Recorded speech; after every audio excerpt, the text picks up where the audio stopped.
बिस्मिल्लाहिर्रहमानिर्रहीम। नाज़रीन, Republic policy के प्लेटफॉर्म से पॉलिटिक्स विद रिपब्लिक पॉलिसी के प्रोग्राम को लेके आपकी खिदमत में हाजिर हैं। हस्ब मामूल हमारे साथ मलिक अब्दुल लतीफ़ और मुबश्शिर नदीम हैं। दोनों हमारे पॉलिटिकल जो है लीड रिपब्लिक पॉलिसी ऑर्गेनाइजेशन की उसके सरबराहान हैं। मलिक साहब, आपसे क्वेश्चन है, शहबाज शरीफ साहब को नामजद किया गया है प्राइम मिनिस्टर के तौर पे पीडीएम की जानिब से, पीडीएम 2 की जानिब से। आप इस फैसले को कैसे देखते हैं? देखिए, ये फैसला जाहिर है मेरे चाहने ना चाहने से, मेरी ज़ाती राय है कि मैं इसको पसंद करूं या ना पसंद करूं, उससे तो कोई फ़र्क नहीं पड़ेगा। अलबत्ता मैं ये कहूँगा कि पाकिस्तान की आवाम जो है उनका अल्लाह ही हाफिज़ है। पिछले 16-17 माह में बिजली कितनी महंगी हुई थी, पेट्रोलियम प्रोडक्ट्स कितनी महंगी हुई थी, गैस कितनी महंगी हुई थी, इंडस्ट्री सारी बंद हो गई थी। बस अब उससे अगले फेज़ के लिए मैं तो यही कहूँगा कि पाकिस्तानी अवाम जो है वो तैयार हो जाए। नहीं मलिक साहब, ये तो कोई बात नहीं ना। आप एक ऑर्गेनाइजेशन के सरबराह हैं, डाटा कलेक्ट करते हैं, फिर उसको आपस में सिंथेसिस उसका करवाते हैं, फिर एविडेंस लेते हैं, फिर बात करते हैं। ये तो आपकी बड़ी एक स्वीपिंग स्टेटमेंट हो गई। आपसे मैंने सिंपल क्वेश्चन पूछा था कि क्या शहबाज शरीफ साहब जो पाकिस्तान की तमाम पॉलिटिकल पार्टीज़ की चॉइस है, आप उनको वज़ीर आज़म के तौर पे कैसे देख रहे हैं? क्या मुस्तकबिल नज़र आ रहा है आपको? देखिए, बात ये है, आप जैसे मर्जी क्वेश्चन करें, जिस तरह मर्जी पूछें, आपका राइट है, जवाब देना मेरा राइट है। अब आप देख लें कि जो कुछ 17-18 माह में हुआ था, अब उसका फेज़ 2 शुरू हो जाएगा। उसमें कोई आवाम को किसी हवाले से, कोई गवर्नेंस के हवाले से, आपको मैं नाज़रीन को क्या बताऊं, उन्होंने क्या खुद नहीं देखा था कि 16 एमएनए बैठ के तो बिल पास करते रहे थे। जिस तरीके से लेजिस्लेशन हुई, जिस तरीके से बाकी सारे काम हुए, उसी तरह से अब भी चलेंगे। लोग बर्दाश्त करेंगे जितने उनमें बर्दाश्त होगी। अब बर्दाश्त देखना है कि किस हद तक कि उनसे सांस लेने का हक भी छीन लेंगे, कब छीनेंगे। चले मलिक साहब, इसको थोड़ा सा अब हम ना देखते हैं, थोड़ा सा इसको स्ट्रक्चरली देखते हैं कि जो भी फेडरल गवर्नमेंट है उसका बुनियादी काम ज़ाहिर है वो मुकर्रर से निकल रही होती है, पार्लियामेंट्री गवर्नर से लेजिस्लेशन, कानून साजी सबसे ज़्यादा इंपॉर्टेंट है। तो पीडीएम ने बड़ी सक्सेसफुल कानून साजी की थी पिछले 16 महीने में। आपको पता है ना, उनका कोई केस रहा है ना कोई और मसला रहा। जी, बिल्कुल मैं आपकी बात से एग्री कर रहा हूँ कि वो बड़ी सक्सेसफुल उन्होंने लेजिस्लेशन की थी। इवन प्रेसिडेंट साहब ने दस्तखत नहीं भी किए थे तो वो एक्ट बन गया था। तो ये, हाँ, अलबत्ता एक बात मैं ज़रूर कहूँगा कि अब हालात थोड़े मुख्तलिफ होंगे। अब जो पीटीआई है वो अपोजिशन में बैठी होगी और एक स्ट्रॉन्ग अपोजिशन होगी। अब स्ट्रॉन्ग अपोजिशन के होते हुए अब इनको मनमानियाँ नहीं कर सकेंगे। देखिए, अगर आप 16 माह 17 माह का टेन्योर उठाते हैं तो उस वक्त तो कोई अपोजिशन थी ही नहीं इनकी, लेकिन अब जेन्युइन अपोजिशन होगी, इनको अपोजिशन का सामना करना पड़ेगा। और लेजिस्लेशन में और बाकी जितने भी रिफॉर्म्स कह लें, बाकी मामलात में अब इनको यानी पहले तरह वन साइडेड फील्ड नहीं मिलेगी। अब इनको सामने से सवाल जवाब का सामना करना पड़ेगा। कम से कम इस बार उम्मीद है कि जो कोरम है वो पूरा होगा और कोरम पूरा करने के बाद ही लेजिस्लेशन होनी पड़ेगी। मुबश्शिर साहब, आपकी तरफ बढ़ते हैं क्योंकि हम स्ट्रक्चरली इसको देख रहे हैं। लेजिस्लेशन जो है ज़ाहिर लेजिस्लेचर का काम है। अब एग्जेक्टिव, चाहे पॉलिटिकल एग्जेक्टिव है, चाहे ब्यूरोक्रेसी है, चाहे दूसरा है। शहबाज शरीफ साहब बड़े मकबूल हैं कि वो जो इंतज़ामिया उससे बड़ा अच्छा काम लेते हैं। अपने इंतज़ामी जो उनकी कैबिनेट होगी और जो ब्यूरोक्रेसी होगी, इसके बारे में क्या कहें? बिस्मिल्लाहिर्रहमानिर्रहीम। जी, बहुत शुक्रिया। अच्छा, देखना ये है कि ये जो हंग पार्लियामेंट बनी है, इससे पहले पीडीएम 1 था, उसमें सारे जिस तरह आपने नहीं, आप ऐसे पीडीएम 1 तो ना कहें उसको। ये आपने स्टार्ट में बात की थी कि जी सारी पाकिस्तान की सियासी जमातों नहीं मुबश्शिर साहब, वो उन्होंने सारी सियासी जमातें तो कह दी, लेकिन मैं आज ही थोड़ी देर पहले कहीं देख रहा था मीडिया पे कि मौलाना फजल रहमान साहब ने कहा कि मैं अपोजिशन में बैठा हूँ।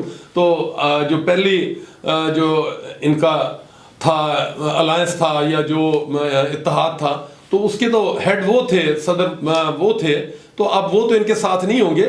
लेकिन आप कह सकते हैं कि एमक्यूएम साथ होगी, पीपल्स पार्टी साथ होगी, मुस्लिम लीग क्यों इनके साथ होगी, बहुत सारे लोग साथ होंगे। सर वो People's मौलाना Party साहब भी, मौलाना साहब तो इसलिए शायद साथ ना आए ना, वो अपनी क्योंकि सियासत सीट को जाना चाह रहे हैं। सीट्स ही नहीं है उनकी। सीट्स भी नहीं है, पीडीएम में दूसरा- शामिल, सर पीडीएम में शामिल होने के लिए आपको कुछ हल्के जीतना चाहिए। मुबशिर साहब उसमें ने मैं executive सर के बारे में जवाब ये मेरा है कि पहले जो मैंने पीडीएम 1 की बात की, आपने बात काट दी।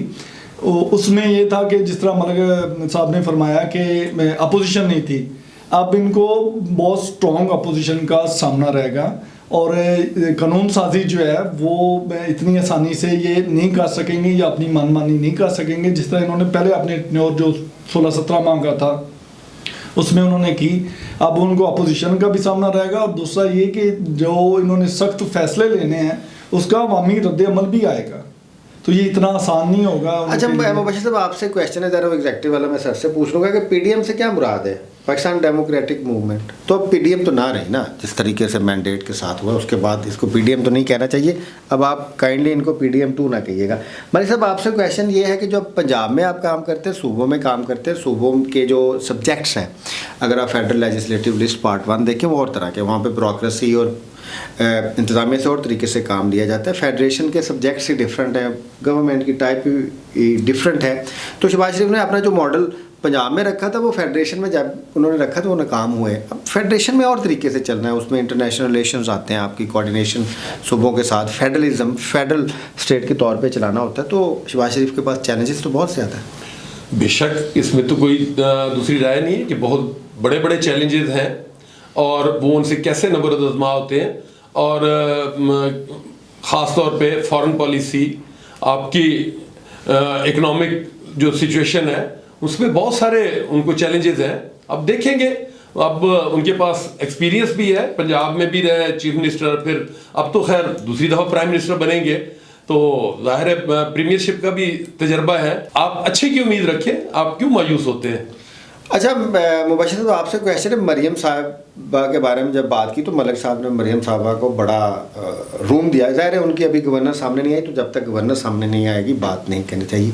शहबाज शरीफ साहब की तो गवर्नर साहब ने देखी है, तो आपसे ये क्वेश्चन है कि वो क्या बेहतर करें कि जो उनकी पिछली गवर्नेंस है जिसकी वजह से उन्हें आज ये हालात उनकी पार्टी को देखने पड़े हैं, वो क्या करें कि उनकी पार्टी रिवाइव हो? बड़ा मुश्किल सवाल है ये रिवाइवल का। जो अगर आपने बात की है तो उसके लिए परफॉर्म करना होगा, और जो मुल्की हालात हैं, मुल्की इकोनॉमी के हालात हैं, आप चाहते हैं कि शहबाज शरीफ साहब को अब जो पाकिस्तान की इकोनॉमी है, जो जीडीपी है वो 10% तक लेके जानी होगी, 8 से 10% तक। तो ये इकोनॉमी को बेहतर करने के लिए सारे उसमें गवर्नमेंट जो है वो बड़ी स्ट्रॉन्ग किस्म की जो 2/3 मेजॉरिटी वाली हुकूमत हो, जो बोल्ड फैसले ले सके, सख्त फैसले ले सके, वो चाहिए होगी। एक तो मैंडेट इनके पास पूरा नहीं है। आप सीट्स उठा के देख लें, जो इलेक्शन कमीशन ने नताज दिए उसके मुताबिक कोई 75 या 79 है, अकलियत में है, दूसरी जमात जीती हुई है। हुकूमत इन्होंने मिलकर बनानी है। मैं फिर कहूँगा पीडीएम 2 बनेगी ये हुकूमत। तो ये पीडीएम कैसे, जब वो पाकिस्तान डेमोक्रेटिक मूवमेंट थी, इसका डेमोक्रेसी के साथ क्या काम? जब इनके ऊपर सीरियस एलिगेशन है कि उन्होंने चुराया हुआ है मैंडेट, तो फिर ये पीडीएम डेमोक्रेटिक मूवमेंट कैसे हो गया? पीडीएम बड़ा एक सोबर नाम है, पीडीएम ऐसे ना यूज़ करें। मतलब साहब आपसे क्वेश्चन है कि फेडरलिज्म पाकिस्तान का जो कॉन्स्टिट्यूशन है उसकी जान है।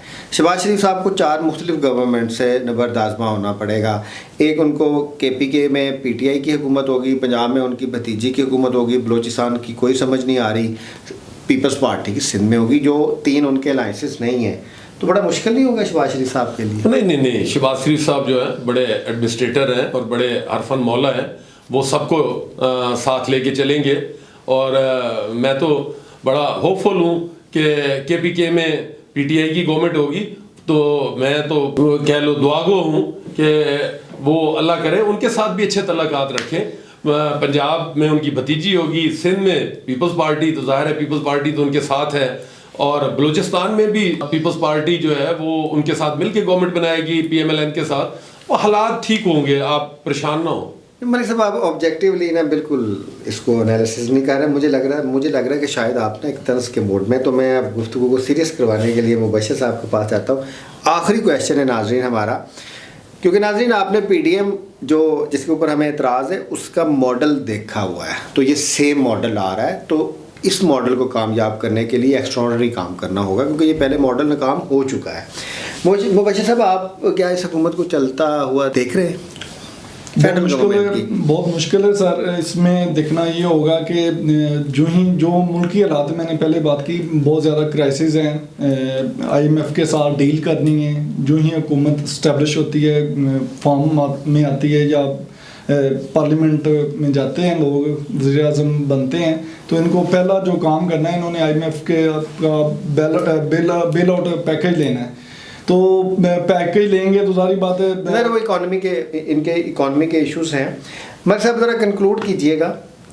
गवर्नेंस के इश्यूज हैं, फेडरलिज्म के इश्यूज हैं, ह्यूमन राइट्स के इश्यूज हैं, इंटरनेशनल रिलेशंस के इश्यूज हैं, पाकिस्तान की कौम को इकट्ठा करने के, पाकिस्तान की फेडरलिज्म को मजबूत करने के इश्यूज हैं, और सबसे इम्पॉर्टेंट पॉलिटिकल लेजिटिमेसी को प्रूव करने के चैलेंजेस हैं। क्या शहबाज शरीफ साहब, PDM, सारी ये जो एक कोलिशन है, ये ऐसा कर पाएगी? बड़ा मुश्किल है जी इस कोलिशन के लिए, इन चैलेंजेस से नबरदज़मा होने के लिए। पॉलिटिकल लेजिटिमेसी बिल्कुल नहीं है। आवाम जानती है कि उन्होंने तो इनको मुंतखब नहीं किया, तो इनको आवाम पे मुसल्लत कर दिया गया है। तो मुश्किल फ़ैसले ये करेंगे और उनका बहुत ज़्यादा बाउंस बैक होंगे, क्योंकि आवाम की तरफ से सख्त रद्द-ए-अमल आएगा। जो सियासी अदम इस्तेहकाम है वो पहले से भी ज़्यादा बढ़ जाएगा। अल्लाह करे कि कोई मुआशी हालात बेहतर हों, इंडस्ट्री बंद पड़ी है वो चल पड़े, बिजली गैस उनकी कीमतें कोई कम हों, कंट्रोल में हों, ताकि आम लोग जो है वो सुख का सांस ले सके। वाक़ईतन बड़े मसाइल हैं और उन मसाइल से इनका नबरद-ए-अज़मा होना बहुत मुश्किल है। मुझे तो ये उनको कंट्रोल करते हुए बिल्कुल नज़र नहीं आ रहा है। मुबश्शिर साहब, आप आखिर में ज़रा बताइएगा, बिल्कुल this is the last question, के ज़रा इकॉनमी के जो चारों सेक्टर्स हैं, जिसमें हमारी इंडस्ट्री है, हमारा एग्रीकल्चर सेक्टर है, फिर हमारी सर्विसेज हैं पर्टिकुलरली, ये जो इकॉनमी के 4 सेक्टर्स हैं, ये आपको मुस्तकबिल करीब में एक ऐसी गवर्नमेंट जो कि पोलिटिकली शायद इतनी ज़्यादा स्ट्रॉन्ग नहीं है, वो खड़ा कर सकेगी सारी इकॉनमी को? बहुत मुश्किल है उनके लिए चलाना। यहाँ पे कोई भी गवर्नमेंट होती जो मुल्की हालात बन चुके हैं या जो हालात इन्होंने बना दिए हैं, पिछली जो इंटरम गवर्नमेंट है उसके पीछे जो इनकी PDM की गवर्नमेंट थी, हर चीज़ के जो निर्ख हैं वो आसमानों को छू रहे हैं। तो इन चीज़ों को वापस लेके आना बड़ा मुश्किल होगा। फिर आपने IMF के पास जाना है, उन्होंने उनकी कंडीशन होंगी, कंडीशन पे आपने समझौता करना है, और मुझे नहीं लगता कि ये ज़्यादा अर्सा जो है गवर्नमेंट चल सके। ज़ाहिर कॉस्ट ऑफ प्रोडक्शन इतनी ज़्यादा बढ़ जाएगी कि आप नेशनली और इंटरनेशनली कंपेटिटिव नहीं रहेंगे। जब कंपेटिटिव एक चीज़ और ऐड कर दूँ मैं, इनकी जो हुकूमत आई, इसके अलावा अगर पाकिस्तान तहरीक इंसाफ की भी हुकूमत होती तो उनको भी यही चैलेंज दरपेश होते। जी, मलिक साहब और मुबश्शिर साहब, आपका बहुत शुक्रिया। नाजरीन, क्योंकि रिपब्लिक पॉलिसी ऑर्गेनाइजेशन ने सर्वे कंडक्ट किया है, उसके बाद पोस्ट एनालिसिस किया है, और एक एक हलके की जो फॉर्म 45 की सूरत हाल है उनके सामने, इसलिए वो लिबर्टी लेते हैं अपनी बात करते हुए, क्योंकि उनके तजज़िये का, उनके आर्गूमेंट का एविडेंस डाटा उनके पास खुद मौजूद है। आपका बहुत शुक्रिया। अगर आपको हमारा चैनल पसंद आए तो उसको ज़रूर सब्सक्राइब कीजिएगा। Politics, governance, human rights, civil services और जो रियासत और गवर्नमेंट के अमूर हैं उनको जानने के लिए हमारा चैनल ज़रूर सब्सक्राइब करें। आपका बहुत शुक्रिया। अल्लाह हाफ़िज़। अल्लाह हाफ़िज़।